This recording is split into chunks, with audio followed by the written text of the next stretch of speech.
K코인이 미래다 2부 이어가도록 하겠습니다. 1부에서는 저희가 이제 국내에서 발의된 1단계 법안에 대해서 지금 세부적으로 살펴보고 있는데요. 지금 계속 이어가도록 하겠습니다.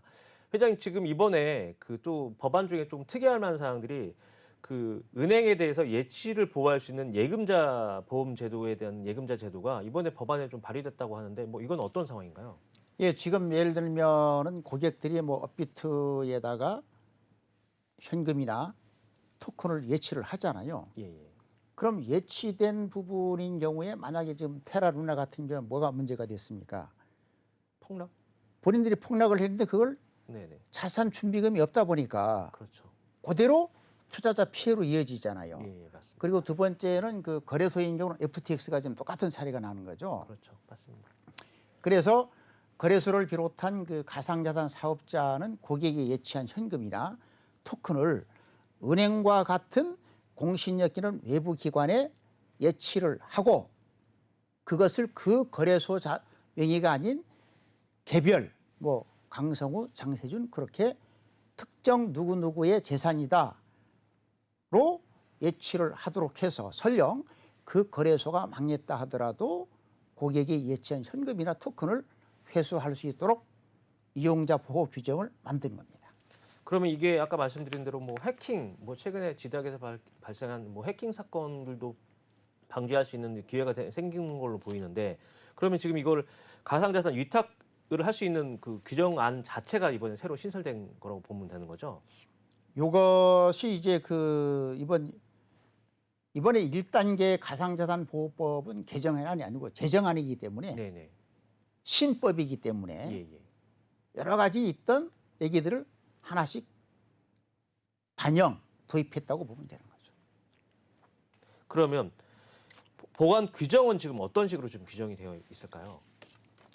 예, 지금도 물론 그 금융당국의 권고에 의해서 하고는 있습니다만 이제 법제화시킨 거죠. 예, 예. 예를 들어서 뭐 업비트 거래소가 고객들로부터 받은 어떤 뭐 비트코인이라든지 등등 자산이 있을 거 아니에요. 에셋.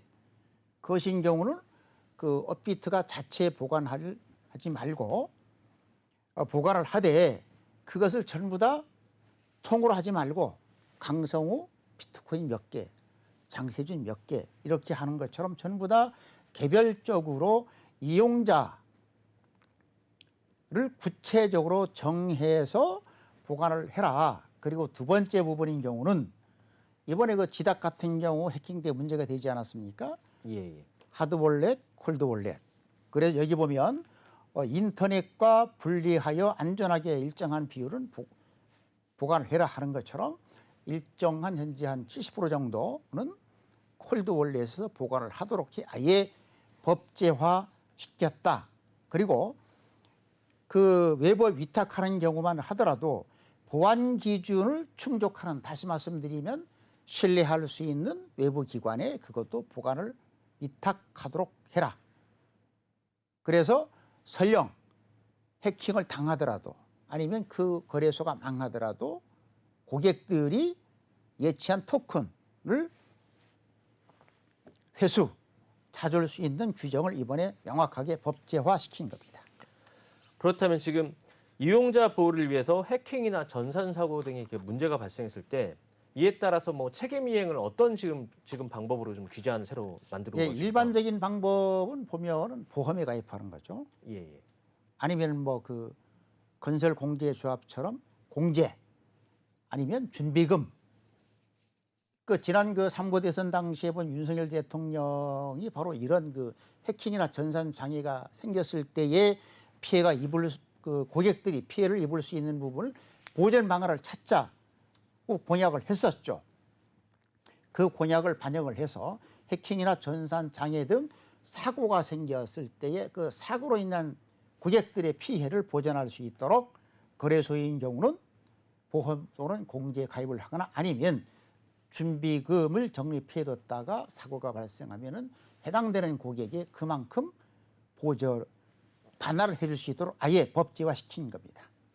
자, 1단계 그 이용자 보호안을 위해서요. 또 특이할 만한 게 가상자산은 임의적 입출근을 차단 금지했다라고 하는데 이게 조금 이해가 좀 안 되는 부분이 있는데 지금까지는 그렇지 네네. 않습니까? 무슨 특정한 코인의 문제가 있을 때 네. 거래소가 일방적으로 출금 차단시킨단 말이에요. 그렇죠. 그렇게 되면은 지난번에 한번 다뤘는데 예, 예. 예를 들어서 이제 한 달 전에 비트코인을 예를 들어서 출금을 차단했단 말이에요. 예, 예. 근데 한 달 사이에 보니까 가격이 조금 50% 올랐어요. 예, 예, 맞습니다. 그럼 이제 강성호가 그만큼 50% 수익을 볼 수 있는 기회를 거래소가 차단한 거죠. 그걸 그렇게 해서는 안 된다. 그리고 이미 법원에서도 그것은 그 민사소송을 통해서 인정을 했습니다. 거래소의 임의적 출금 차단을 통해서 피해를 본 분은 당연히 배상을 해라. 이미 법원도 인정 판결을 한 것처럼 법원이 그 임의적 출금 차단 금지 규정을 도입을 해서 그러면 대통령령으로 정한 특수한 경우에 한해서만 차단을 하고 그때도 차단을 할 경우는 금융당국에 그리고 이용자에게 사전에 미리 통보를 해라고 하는 거죠. 그만큼 이용자 고객이 대비할 수 있는 시간을 주도록 하는 겁니다. 그리고 반면에 이러한 규정의 절차적 규정을 위반했을 때는 아까 말씀드린 것처럼 한 달 동안에 내가 얻을 수 있는 이익이죠. 이걸 얻지 못 손해잖아요. 그 손해를 배상하도록 규정을 명확히 지었습니다. 반면에 이 규정인 경우는 그 소비자, 이용자나 투자자 여러분들께서도 아셔야 되는데 민법에서 많이 쓰고 있는 조항입니다. 위반한 행위가 있었던 사실을 안 때로부터 2년간 행위가 발생한 날로부터 5년 이내에 손해배상 청구와 같은 권리를 행사하지 않았을 때는 시효가 소멸되기 때문에 여러분들께서는 이 조항을 염두에 두셨다가 해당되는 기간 이내에 권리 행사를 해서 그 손해를 배상받도록 하시기 바랍니다. 지금 회장님 그럼 그 지난번에 이제 업비트에서 K뱅크와 문제가 돼가지고 입출금이 잠깐 안 됐던 상황들이 한번 있었지 않습니까? 이제 그런 상황들을 이제 말씀하시는 것 같은데 그러다 보면 두 가지로 봐야 되죠. 아까 부분인 경우에는 그 K뱅크과의 어떤 전산장애를 볼 그렇죠. 거냐. 네네. 전산장애에 해당된다 하더라도 아까 말씀드렸었던 해킹 전산장애에 의한 보상할 네네. 수 있도록 보험이나 공제에 가입하라는 거죠. 그렇죠. 그리고 두 번째 부분인 경우는 그것이 만약에 회사의 임의적 사고가 아닌 임의적인 출금이나 입금 정지라고 네네. 차단이라고 하면은 그로 인해서 얻을 수 있는 이익이 만큼 그렇죠. 고객이 손해를 봤으니까 그 손해본 만큼 배상을 해라라고 하는 거죠. 그러니까 이게 지금 되게 애매모호한 상황이었던 상황들이 되게 많은데 뭐 고객이 입출금을 하려고 했었는데 입출금을 못했기 때문에 어떤 투자에 의해서 손실을 보거나 이익을 보는 상황들을 이제 배제하는 경우에는 그 동안은 특별하게 그 투자자들이 그 관련 규정이 없습니다. 없으니까 이익이나 손해에 대해서 적극적으로 할 수 있는 방안들이 없었지 않습니까? 없었죠. 근데 이번 또 법안에 대해서는 아예 그걸 집단으로 법안에 도입해서 그렇죠. 아까 말씀드린 것처럼 한 달 동안 A라는 토큰을 출금 정지를 했어요. 네네. 그럼 내가 매도 팔지를 못할 거 그렇죠. 아닙니까? 근데 그 사이에 그게 꽃배기에 올랐어. 예예. 그럼 내가 200만 원 벌 수 있었어. 네네. 근데 출금 중단으로 인해서 내가 손해를 입은 거잖아요. 바로 뽑았으면 뺐으면 이익을 받는데. 그렇죠. 그러면 그렇죠. 그것을 절차를 제대로 거치지 않았을 때는 임의적 출금 차단으로 봐서 해당 거래소는 해당 고객에게 배상을 해라. 규정을 명확히 하고 있다는 네. 것이죠. 그렇게 하기 때문에 최근에 또 법안에 보면은 이제 집단으로 아까 그 말씀하신 그런 문제점이 생겼을 때 집단으로 소송을 할 수 있는 그 제도도 마련했다고 하는데 또 이것도 같은 일환으로 보면 되겠죠? 그렇습니다. 그 증권 관련 집단 소송법이 있는데 지금 주식 같은 경우에는 집단 소송이 가능하도록 아예 집단 소송법이 있습니다. 그래서 증권 관련 집단 소송법과 같이 요즘 많잖아요. 예, 예. 특정 코인에 이번 뭐 피코인 같은 경우도 뭐 손해를 보신 분들이 한두 사람이 아니란 말이죠. 그렇죠. 이런 경우는 집단 소송을 할 수 있도록 아예 제13조에다가 규정을 했고 그 규정에 의해서 법원에 집단 소송을 제기해서 재판 결과에 따라서 손해를 배상받을 수 있도록 아예 규정을 못을 박아버린 거죠. 그러다 보니까 지금 아까 말씀드린 대로 입증 책임제를 서로 이제 고객이 할 것이냐, 거래소가 할 것이냐에 대해서 약간 많은 문제가 있었던 거를 최근에는 또 이게 딱 명확하게 거래소한테 이제 그 기록을 딱 남겨라라고 하는 법안도 또 만들어 놓은 것 같은데요. 아주 이게 중요한 부분입니다. 그래서 그 거래소 같은 경우에는 거래 매매로 관련된 자료를 15년간 보존해라. 근데 만약에 거래가 그 자료가 없을 경우는 수사를 하더라도 자료가 없으니까 입증을 못 하잖아요. 그리고 또 거래소 입장에서는 왜 보관을 안 했니 물어봤을 때 좀 명확하게 뭐 규정도 없고 우리 뭐 자체 규정은 1년입니다 하면 할 말이 없어요. 맞습니다. 예. 그래서 이런 만일의 사고를 대비했을 때 그 책임의 소재를 명확하게 규명할 수 있도록 거래 관계가 종료한 날로부터 15년간 관련 기록을 보존하도록 법 15조에 아예 그냥 구조에 명확하게 규정을 해버린 겁니다. 그러니까 거래소가 그동안에 없었던 법들로 인해서 좀 굉장히 뭐 좋게 표현하면 뭐 소비자 투자자 보호를 위해서 적극적으로 노력해야 되는 거고, 어렵게 얘기하면 굉장히 많은 업무를 해야 될 것 같다라는 생각이 좀 문득문득 쉽게 들었습니다. 설명하면 그렇게 보시면 되는 거죠. 지금까지는 거래소가 어떤 규제 없이, 규제는 비용이잖아요. 그렇죠. 왜냐하면 이제 시설을 투자하고 프로그램을 도입해야 되고 인력을 써야 되잖아요.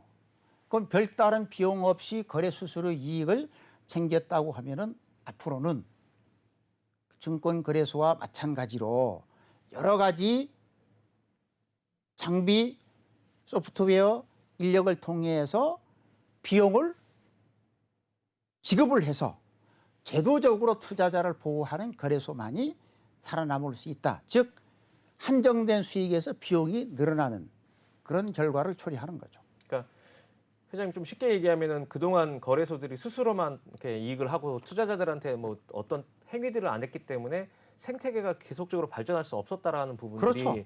이런 부분을 통해서 투자자들이 계속 보호를 받고 있을 수 있고 거래소들이 생태계를 위해서 믿음을 줄 수 있는 어떤 그런 법안이라고 생각하면 될 것 같습니다. 바로 그렇습니다. 자, 이것도 있는데 추가적으로 또 최근에 미공개 정보 이용, 그러니까 투자자들이 굉장히 지금 그 공분에 사고 있는 게 거래소들이 미공개 정보 이용이나 시세 조정, 아까 뭐 MM 등을 통해서 이런 것도 조금 최근에 뭐 이슈가 됐던 것처럼 뭐 브로커와 뭐 거래소가 뭐 이런 것들이 있었는데 이것도 명확하게 안 된다고 또 이번에 또 강하게 또 예. 법 제정했다는데 어떤 상황입니까? 그 지난 상부대선에서 윤석열 대통령 후보의 공약이나 5월 2일 발표한 새 정부 그 국정 과제에 이런 그 불공정 거래 규제를 하겠다라고 명확하게 밝혔었습니다마는 자본시장법이 나오잖아요. 미공개 정보 이용, 시세 조종, 통정 매매, 가정 매매, 허위 사실 유포, 시세 관여, 허수성 호가 이런 등등의 불공정 거래가 많아요.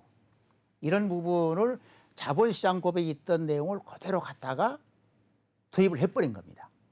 그렇게 되면 이번에 그 문제가 되고 있었던 피코인과 같은 살인 경우는 명확하게 불가능해. 그리고 적발이 되면은 아주 엄한 처벌을 받도록 규정을 하고 있어서 이제는 증권법, 자본시장법에 있었던 규제를 가상자산법에도 그대로 반영을 하고 있다. 그걸 통해서 투자자 보호를 하고 거래소 입장에서는 비용이 상승하는 거죠. 최근에 저희가 이제 저희는 탈중앙화라는 이유 때문에 이런 규정이나 법들을 계속 제도화하면 안 된다는 얘기들이 있었는데, 또 회장님께서 말씀하시는 걸 딱 들어보면 이런 게 있어야 투자자 보호가 되고 투자자들은 거래소를 믿을 수 있는 어떤 환경들이 또 만들어질 거라는 그런 생각들이 문득문득 들고 있습니다. 아니 지금 어저께도 모 교수가 얘기를 했지만은 거래소는 지금 그 탈중앙화가 없습니다. 네네. 우리가 자꾸 착각해서는 안 되는 거죠. 코인 토큰의 기본 속성은 탈중앙화지만 거래소는 맞습니다. 완벽하게 중앙화가 된 거예요. 네네, 맞습니다. 그리고 중앙화가 되지 않았을 때는 자금 세탁, 탈세, 테러자금 조달을 규제를 못 하잖아요. 그렇습니다. 맞습니다. 마약 거래와 같이 네네. 우리가 아무리 블록체인 기반 토큰이라고 하더라도 잘못된 곳에 돈이 흘러가서는 안 되는 거거든요. 맞습니다. 잘못된 돈이 흘러간다는 것은 경제가 왜곡되는 거잖아요.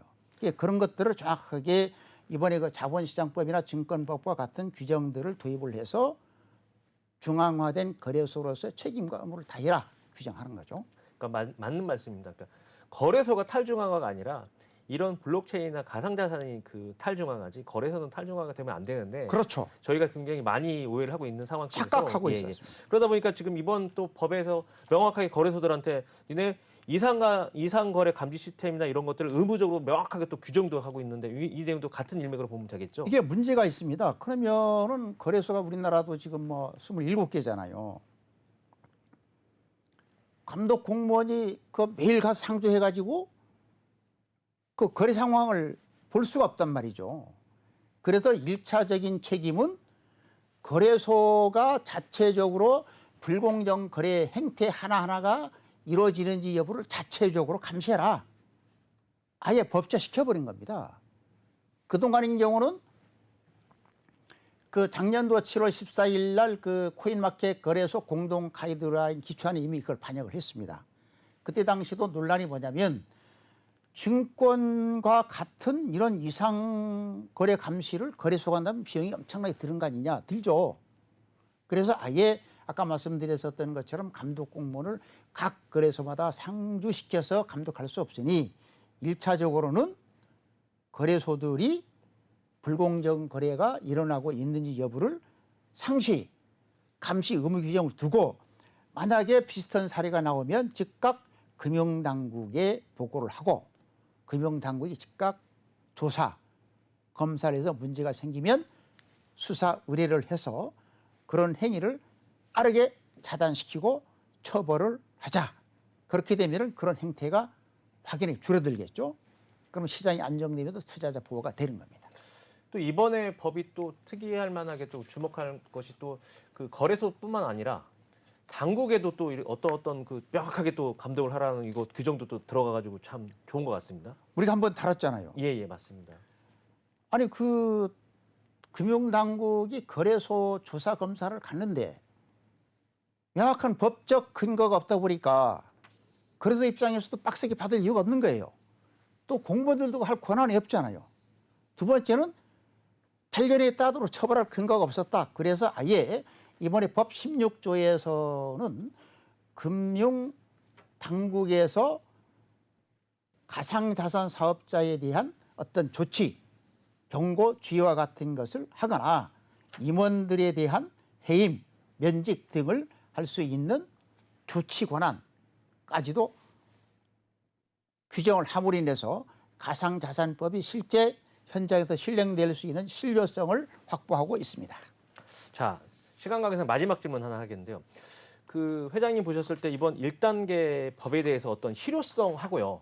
그다음에 약간 추가적으로 만약에 이게 잘 안 됐을 때 뭐 과징금이나 이런 내용들은 지금 어떻게 지금 보고 계십니까? 핵심은 뭡니까? 처벌이죠. 네네.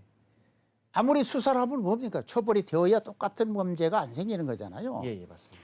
그래서 그 아까 말씀드렸던 그 시세 조종이나 그 내부 정보 이용과 같은 불공정 규제 금지 행위를 위반을 했을 때 그 위반으로 얻은 이익이 50억 이상인 경우는 무기 또는 5년 이상 징역입니다.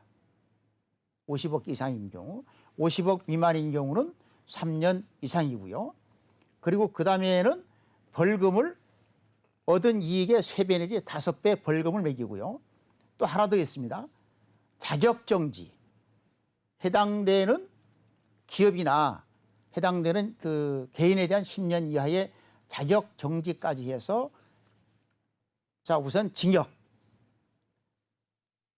3배 내서 5배에 해당되는 벌금 거기다가 특정 개인에 대한 자격정지까지 한 번에 몽창 처벌을 함으로 해서 비슷한 위반 행위를 하지 못하도록 아주 쐐기를 받고 있는 근데 거죠. 회장님 제가 급하게 그러면 이게 인허가권 아까 그 규정이라고 말씀하셨으니까 거래소가 문제가 생겼을 때 가장 핵심이 이제 그 인허가권인데 그것도 이번에 영향을 주는 거로 보면 되는 건가요?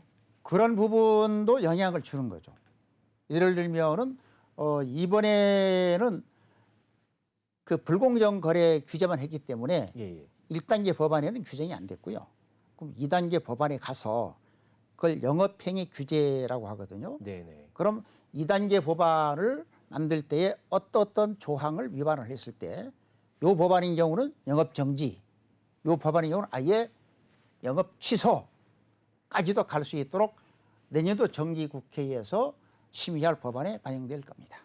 그러니까 잘못하면 이제 결국에는 거래소가 거래를 할 수 없는 영업 취소까지 나온다고 지금 회장님께서 말씀하시는 거면 굉장히 강력한 규제 사항으로 되는 걸로 지금 그런데 보여집니다. 강력한 것은 아니고요. 네네.